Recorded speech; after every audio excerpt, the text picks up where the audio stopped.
Como é possível mudar de vida sem recorrer ao suicídio? E se pudéssemos salvar vidas e o mundo melhorasse para todos nós? Juntos, nós podemos. Invista neste canal. Invista em um mundo melhor.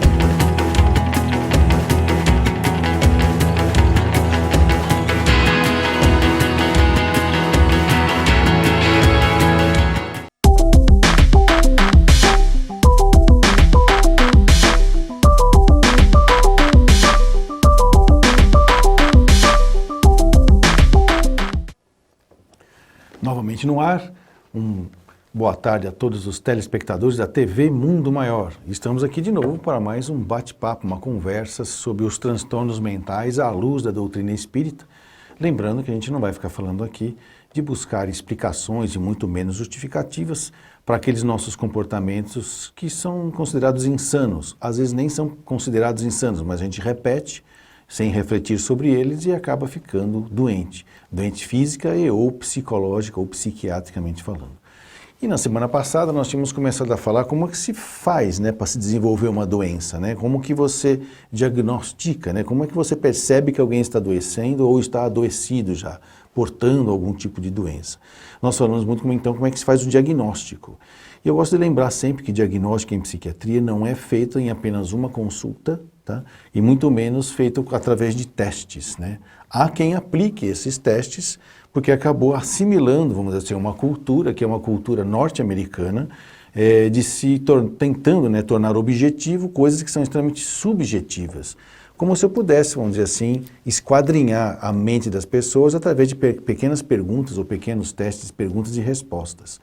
Existem sim os testes psicológicos que são trabalhosos, são minuciosos, são sistemáticos, são metódicos, que só os psicólogos é que podem aplicar e que dão muitas informações detalhadas do funcionamento cerebral de cada pessoa. Lembrando que dificilmente a gente consegue generalizar diagnósticos. Ou seja, o diagnóstico é sempre feito de maneira pessoal. Qualquer generalização em psiquiatria é mera pretensão estatística de você poder induzir pensamentos na qual você vai fazer diagnósticos em massa para poder depois, é claro, vender os remédios, que seria a solução também em massa. Por isso que o diagnóstico em psiquiatria é feito pelo que nós chamamos de observação clínica e o critério é evolutivo. Então, você vai observando clinicamente a evolução daquela pessoa, de como está acontecendo o adoecimento daquela pessoa. E muitas vezes, só depois de alguns anos acompanhando, é que você vai ter conclusão de realmente o que essa pessoa tem é isso. Por quê? Porque nesses anos todos a evolução foi assim. Então, um erro que a gente fala, que eu já falei semana passada, que é muito clássico, e eu chamo que é um erro crasso, crasso que é um erro muito grande, que é fazer diagnóstico só através de sintomas. O que são sintomas? Sinais e sintomas. Um sintoma é aquilo que a pessoa, o paciente, fala para você que está sentindo. Por exemplo, estou sentindo dor de cabeça. Não tem como eu medir a dor de cabeça da pessoa.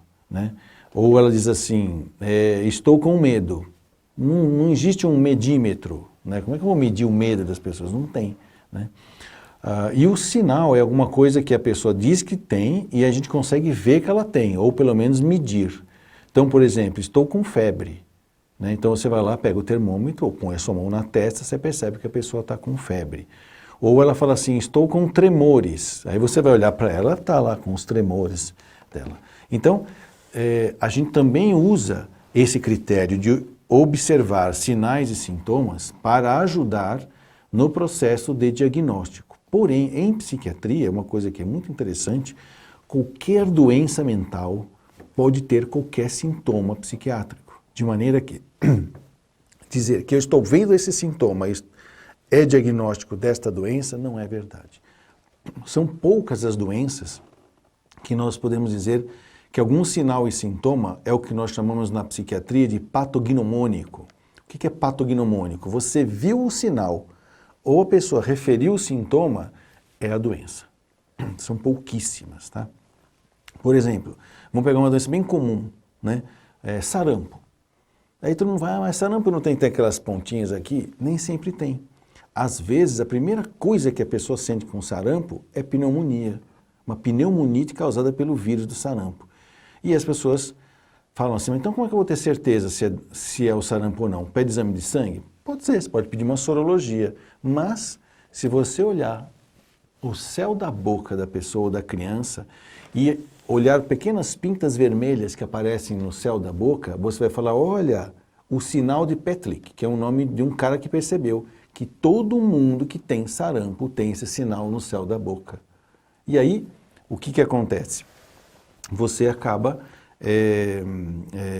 tendo esse sinal, é o patognomônico. Você viu, a pessoa referiu, ela falou que sente aquilo, é a doença. Em psiquiatria, isso não existe. Tá? Já se tentou, se esquadrinhou, né, se fez uma série de coisas, inventou métodos, coisas muito mais minuciosas do que se faz hoje aí na psiquiatria norte-americana, e nunca ninguém conseguiu esquadrinhar isso de maneira em que sinais e sintomas podem ser patognomônicos daquela doença. Isso nós vamos ver daqui a pouco. Então, se a gente for ver um slide que a gente já viu semana passada, nós vamos passar bem rapidinho. Isso aí é o que nós chamamos de como que se faz uma investigação clínica na psiquiátrica. Ou seja, como é que a gente busca o diagnóstico pela observação clínica, pelo critério evolutivo. Então, tem que fazer anamnese subjetiva e objetiva, nós já vimos isso semana passada. Anamnese biográfica com heredológico, a catamnese, o exame clínico mais a propedêutica armática, mais exames laboratoriais, o exame psíquico inicial, a aplicação de testes neuropsicológicos e projetivos, o acompanhamento psicodinâmico e pessoal e social, reconhecimento da espiritualidade horizontal e vertical daquela pessoa, que isso já é um valor agregado de quem se interessa em ir além do que simplesmente cérebro e mente, né? Vai além disso, vai na questão espiritual da pessoa, né? E a observação de prováveis fenomenologias paranormais espíritas como cenário coadjuvante. Então, isso é o começo da conversa, e olha que tem coisa para conversar bastante. Então, nós estávamos até comentando semana passada como deve ser difícil para médico que trabalha em sistemas de produção, que é medicina de grupo, né? Que tem que atender em 15 minutos. Mas a Organização Mundial de Saúde diz que psiquiatria pode atender com mais tempo, 20 minutos. Como que em 20 minutos eu vou fazer tudo isso? Com certeza vai acabar prescrevendo por sinais e sintomas, aplicando testezinhos, quiçá nem conversando ou perguntando, fazendo aquela série de pergunta que médico não deveria fazer para o paciente. Qual que é a pergunta? O que é que você tem? Né? O paciente vai, não, mas eu não sei o que eu tenho, eu vim aqui para o senhor falar para ver o que eu tenho, né? Que é uma maneira de eu rapidamente, né, vamos dizer assim, descobrir o que a pessoa tem e prescrever algum remédio. Depois que você fez tudo isso, que pode demorar bastante, na primeira impressão que você tem da pessoa, você pode fazer alguns níveis de diagnóstico, mas é sempre hipótese, lembra? A gente chama de HD, né? Não é high definition, não. HD significa hipótese diagnóstica. E como é que a gente faz essas hipóteses? A gente faz em 3 níveis, porque com certeza, se você chegar e falar assim, essa pessoa tem isso, você, com certeza vai errar. E errando o diagnóstico, provavelmente você talvez não vai errar nem o tratamento, mas vai intoxicar a pessoa com remédios, talvez de maneira indevida. Então, se for ver o nosso próximo slide, que a gente já viu semana passada, os níveis de diagnóstico, tá?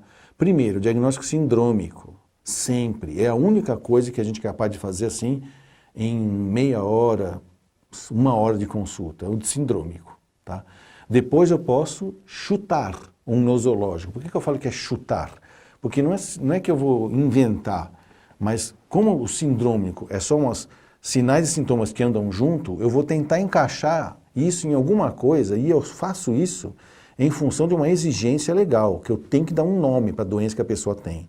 Tem que estar lá um CID-10, tem que estar lá um número, um código internacional de doenças. Então eu vou tentar mais ou menos encaixar e dar. O que a gente aprendeu lá em Franco da Rocha, cuja escola não é americana, né?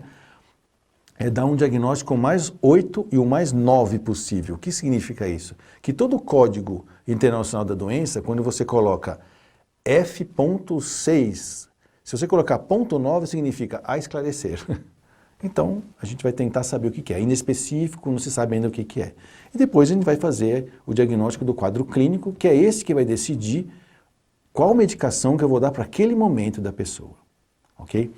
Se você está nos assistindo, e isso é bem-vindo para nós, você pode fazer a sua pergunta. Você pode ligar para nós através do WhatsApp, que vai aparecer aqui embaixo para vocês verem. Olha lá, é 99643-3827.